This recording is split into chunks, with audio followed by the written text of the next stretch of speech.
on vous a demandé de nous poser vos questions, donc on a décidé aujourd'hui de répondre à les plus fréquentes qu'on recevait. Donc, on en a sélectionné quelques-unes et on répond à ça maintenant. Donc, la question qui revient le plus souvent, je crois, c'est en fait comment on fait pour être écologique ou zéro déchet avec nos conjoints ou notre famille dans notre demeure. Alors, c'est très important pour nous de ne pas mettre de pression à personne, de vraiment laisser les choses se faire graduellement. On en a souvent parlé dans nos vidéos.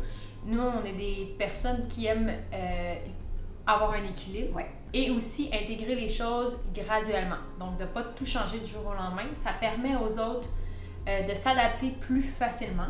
Et ils s'ajustent comme ça aussi. Puis finalement, vu qu'on fait souvent les choses à deux, ils vont finir par prendre nos habitudes aussi sans que ce soit forcé.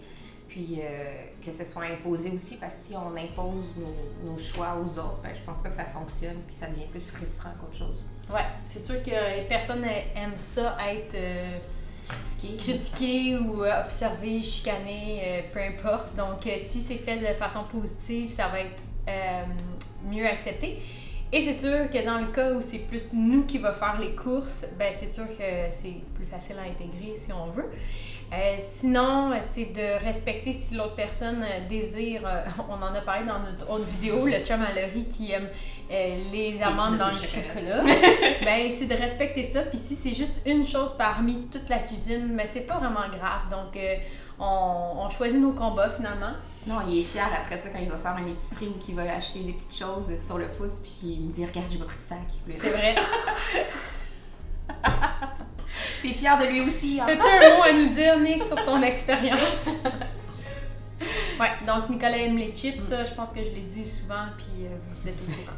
C'est pas plus compliqué aussi. Souvent, moi, pour mon chum, si ça lui complique pas plus la vie que d'utiliser un autre objet jetable qu'il avait l'habitude d'utiliser, il va l'intégrer sans problème. C'est vrai de pas se compliquer la vie, puis de montrer aussi que c'est économique. Les gars, ils aiment ça des fois quand le compte de banque... L'argument financier avec les hommes, ça fonctionne. Ça fonctionne bien. Donc, faut pas être castrante. C'est ça qu'il faut retenir. Sinon, la prochaine question, comment on va faire pour être écologique et zéro déchet avec nos bébés? C'est sûr présentement, on l'a pas encore vécu. On a beau avoir tous les plus beaux plans du monde. On verra. En fait, on va s'adapter aussi. C'est sûr qu'on prévoit tous les deux d'utiliser des couches lavables. On a déjà acheté plusieurs choses aussi qui sont seconde main. On essaie de garder ça à l'essentiel aussi, pas se ramasser avec trop de flafla puis de jouets inutiles et encombrants.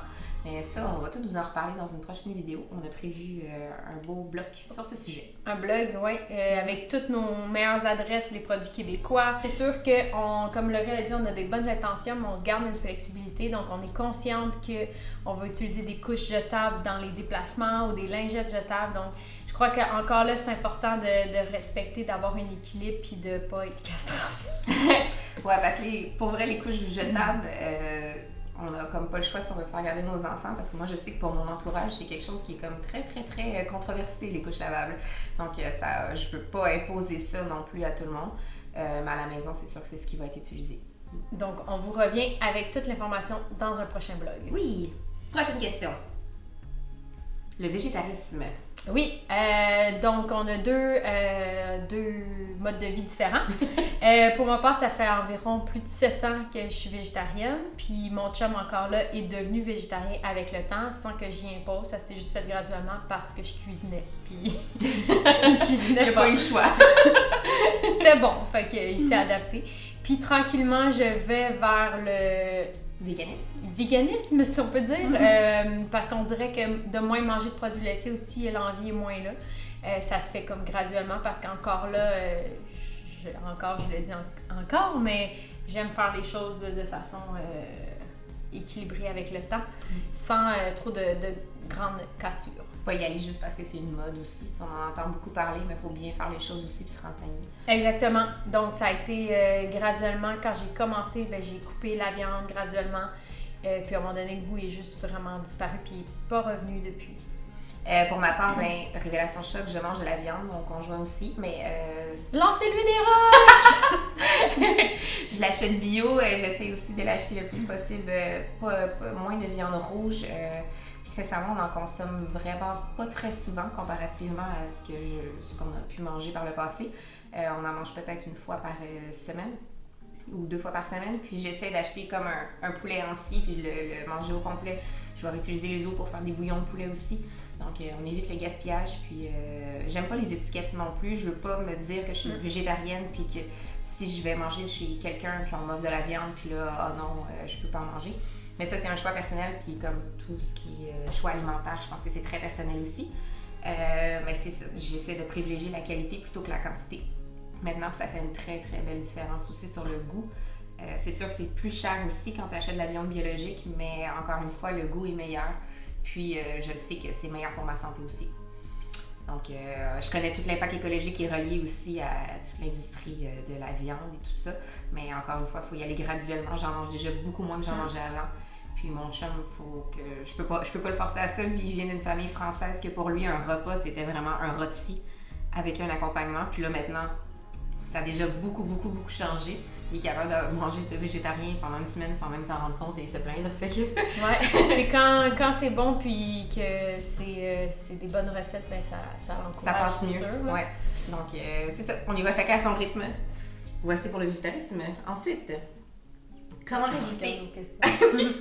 résister aux achats compulsifs? On va pas magasiner. Non, honnêtement, on va pas souvent dans les magasins. Puis quand on consomme moins, on dirait que l'envie diminue vraiment. Puis on n'a pas envie de se retrouver avec plein de choses inutiles dans notre maison parce qu'on apprécie avoir moins de choses. En tout cas, pour moi, j'ai pas vraiment le besoin d'acheter des décorations. Je préfère aller, par exemple, dans un antiquaire. Ouais. Mais ça aussi, il faut pas devenir extrême, puis amasser tous les antiquités aussi, ouais. Puis c'est plus facile, c'est ça. Même si c'est seconde main des fois, puis que c'est moins cher, ou qu'on se dit que justement que c'est plus écologique, on peut amasser aussi, mais si on n'en a pas besoin, ça revient à un achat qui est inutile. Mais c'est sûr qu'il faut se poser la question à chaque fois qu'on veut acheter quelque chose, à savoir si on en a vraiment besoin.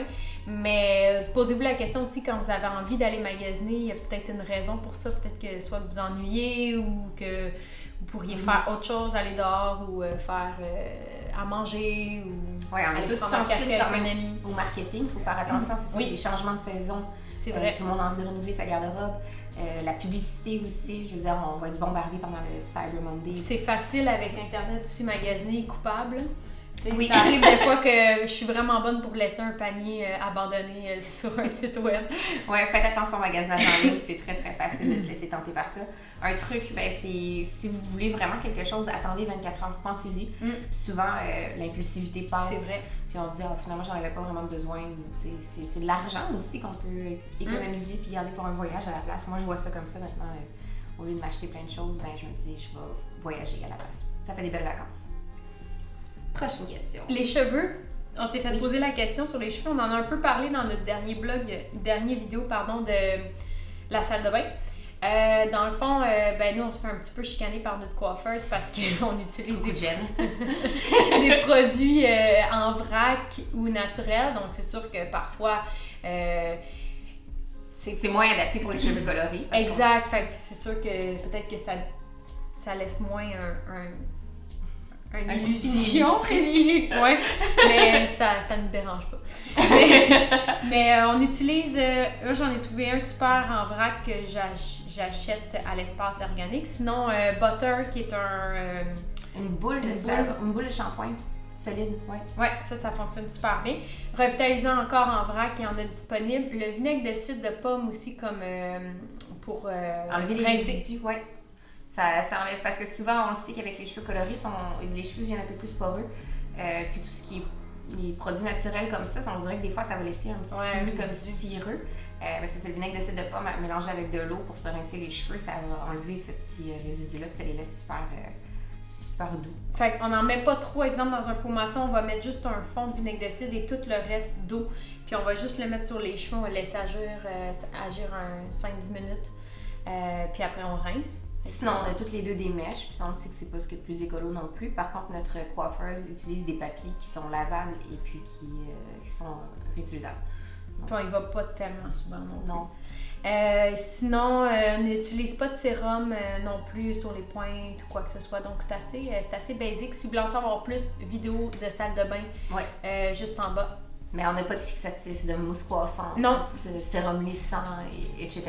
Comme Non. on sait qu'il existe, mais c'est inutile. Là, c'est mon chien qui marche. Après, le plus grand défi de zéro déchet, d'être zéro déchet. Je crois qu'au début, c'était vraiment le fait, l'entourage, vraiment, que ce soit la famille, ou les gens autour quand on va magasiner, des fois, ça peut nous causer des frustrations parce que nous, on a l'impression qu'on fait beaucoup de choses, puis on arrive à l'épicerie ou en visite en quelque part, puis là, ou que les gens viennent chez nous, puis ils amènent leurs déchets chez nous. Ou mais moi, en fait, c'est surtout qu'ils se sentent jugés. Ils ont peur de se faire juger, mais en fait, ils vont plus m'offrir des choses ou ils vont faire comme « Ah, mais je sais que c'est pas zéro déchet. » Ils vont comme s'excuser à chaque fois. Puis c'est correct, comme on dit, nous autres, on prend plus d'équilibre, puis on veut pas que les gens se sentent mal par rapport à ça non plus. On est plus dans la sensibilisation, puis y aller par le positif, montrer l'exemple, que de faire comme non, ça c'est pas bien à chaque fois qu'on va chez les gens. Puis si je vais chez des gens non plus, je me mettrai pas à critiquer du tout, là, ça me fait plaisir de t'inviter déjà. Donc c'est ça, c'est vraiment l'entourage, puis les cadeaux aussi, c'est difficile. Maintenant, on peut-être un petit peu plus spécifique sur les cadeaux qu'on veut recevoir. Mais l'entourage le sait un peu plus maintenant aussi. Oui, ils commencent à s'habituer, mais au début, ils trouvaient ça un petit peu compliqué de nous offrir des choses. Puis je peux comprendre, c'est une adaptation pour tout le monde. Mais... Sinon, je dirais quand on va en déplacement, en fait, ça aussi c'est une adaptation. On a fait aussi un blog et une vidéo sur quoi mettre dans son sac à dos pour prévoir des petits imprévus quand on se déplace. Parce que oui, quand on voyage, puis c'est une question qui est revenue aussi beaucoup, quand on voyage, ça peut être un petit peu contraignant.